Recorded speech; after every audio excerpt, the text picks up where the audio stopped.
오늘 우리에게 주신 하나님의 말씀 스가랴 14장 12절에서 15절입니다.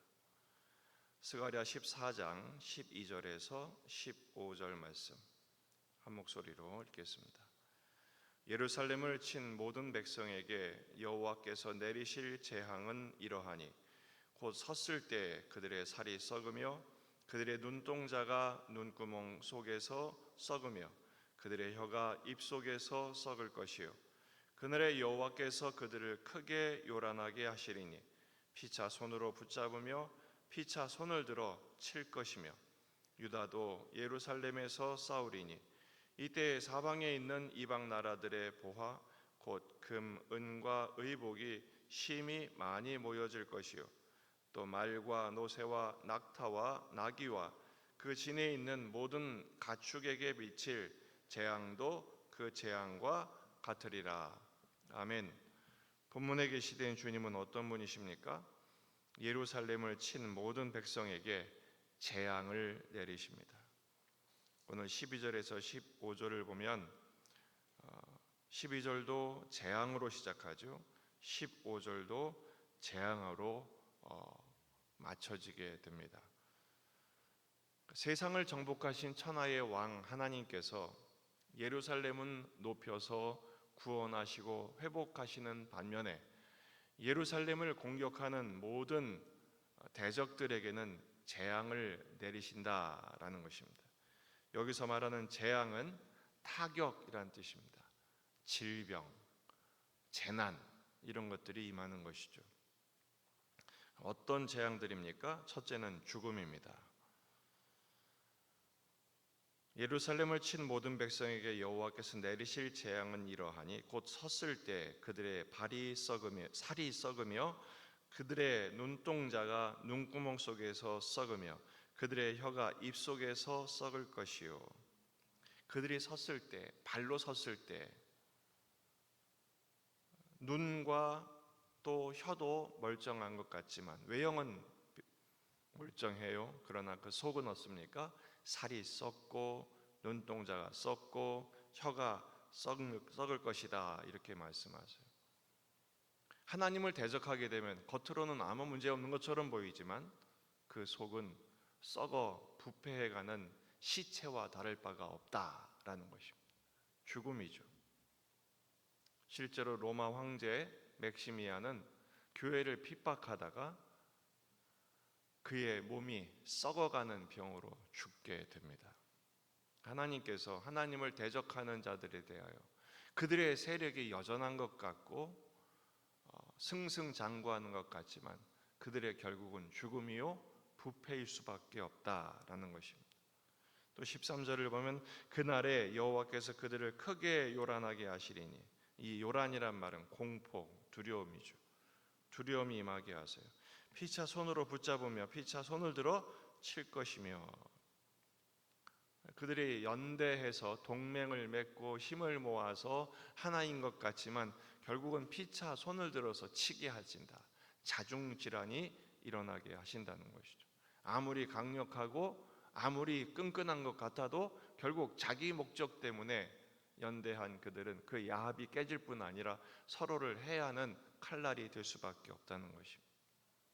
사사기 7장을 보면 메뚜기같이 많았던 미디안 군들, 겨우 300명밖에 되지 않았던 기드온의 군사들이 그들을 어떻게 이깁니까? 나팔을 불었을 때 서로를 치게 하십니다.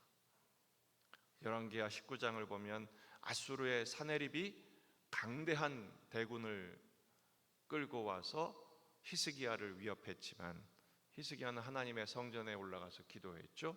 하나님의 사자를 보내어 18만 5천 명을 하룻밤에 시체가 되게 하셨습니다. 하나님이 역사하시면 순식간에 끝이 난다라는 것입니다.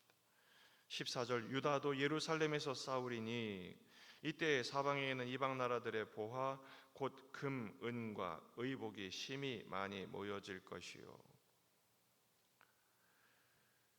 유다도 함께 예루살렘을 위한 싸움에 참전하게 되고 결국은 대적들의 모든 전리품을 함께 거두게 될 것이다 라는 것입니다. 결국은요 대적들의 멸망은, 하나님의 심판으로 인한 멸망은 당신의 백성들의 구원과 하나됨으로 연결되는 것입니다. 15절은 말, 노새, 낙타, 나귀, 진에 있는 모든 가축들의 임할 재앙도 마찬가지다.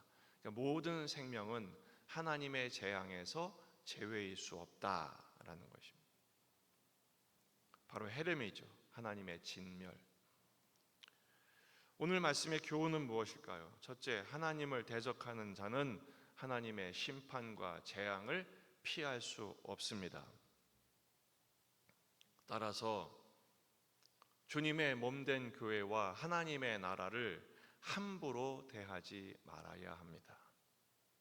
이것은 저 밖에 있는 대적들의, 교회 밖에 있는 사람들에 대한 경고일 뿐 아니라 교회 안에서도 마찬가지입니다. 하나님의 나라와 하나님의 성도를 함부로 대한다는 것은 결국 무엇을 말합니까? 한 사람의 성도를 함부로 말하고 함부로 폄하하고 공격하는 것을 의미합니다. 왜냐하면 교회는 건물이 아니라 성도이기 때문에 그렇습니다. 결국 내가 누군가를 욕한다는 것은, 교회 안에서 서로를 공격하고 정죄하고 비난한다는 것은 주님의 몸된 교회를 그렇게 공격하는 것을 의미합니다. 율법주의적인 관점, 요즘 디모데전서를 공부하죠. 족보와 신화를 쓰기 위해서, 자기 옳음을 증명하기 위해서 다른 사람의 틀린 부분을 극대화시킴으로써 나만 옳다, 나만 맞다, 나만 잘했다, 그리할 수 없는 것입니다. 물론 하나님의 교회를 공격하고 하나님 나라를 공격하는 저 대적들에 대해서는 하나님의 준엄한 심판이 있을 것입니다.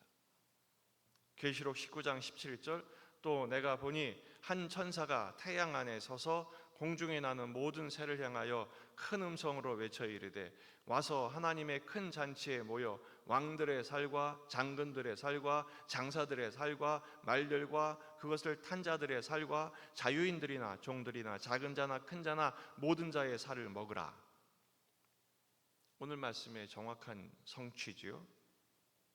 준엄한 하나님의 경고 앞에서 주님의 오늘 지금 찬양한 것처럼 내 주의 나라와 몸 대신 주의 성전, 하나님의 교회, 주의 성도들을 우리는 더욱 사랑해야 할 줄로 믿습니다. 결국 이 사랑은 예수님을 사랑하는 데서 비롯됩니다. 왜냐하면 예수님이 교회를 그렇게 사랑하셨기 때문입니다. 골로새서 1장 16절, 만물이 그에게서 창조되되 하늘과 땅에서 보이는 것들과 보이지 않는 것들과 혹은 왕권들이나 주권들이나 통치자들이나 권세들이나 만물이 다 그로 말미암고 그를 위하여 창조되었고, 또한 그가 만물보다 먼저 계시고 만물이 그 안에 함께 섰느니라. 그는 몸인 교회의 머리시라. 그가 근본이요 죽은 자들 가운데서 먼저 나신 이시니 이는 친히 만물의 으뜸이 되려 하시며 아버지께서는 모든 충만으로 예수 안에 거하게 하신다, 이렇게 말씀하시죠. 그래서 바울은 이 말씀에 이어서 24절에서 나는 이제 너희를 위하여 받는 괴로움을 기뻐하고 그리스도의 남은 고난을 그의 몸된 교회를 위하여 내 육체에 채우노라. 내가 교회의 일꾼이 된 것은 하나님의 말씀을 이루려 함이라.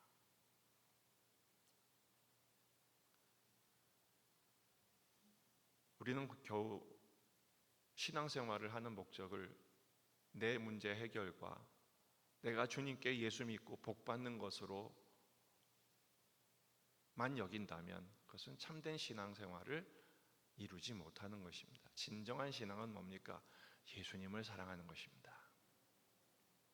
오직 예수, 오직 믿음, 그리고 그 주님의 몸된 교회를 위하여 충성하는 거예요. 그렇게 될 때 주님을 닮아가게 되고 거룩한 교회가 되며 하나님이 기뻐하시는 하나님 나라에 참여함이 되는 것입니다. 여러분, 오늘 교회를 위해서 많이 기도해 주시기 바랍니다. 마음을 모아서 기도하시고요, 하나님의 나라를 위해서 기도해 보십시오.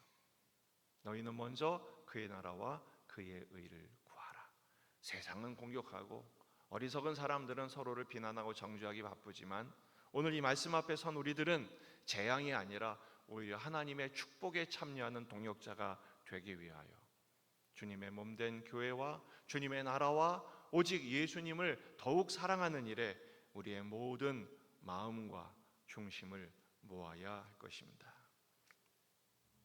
이 사명 앞에서 참 잘했다 칭찬받을 수 있는 저와 여러분의 얘기를 주의 이름으로 축원합니다.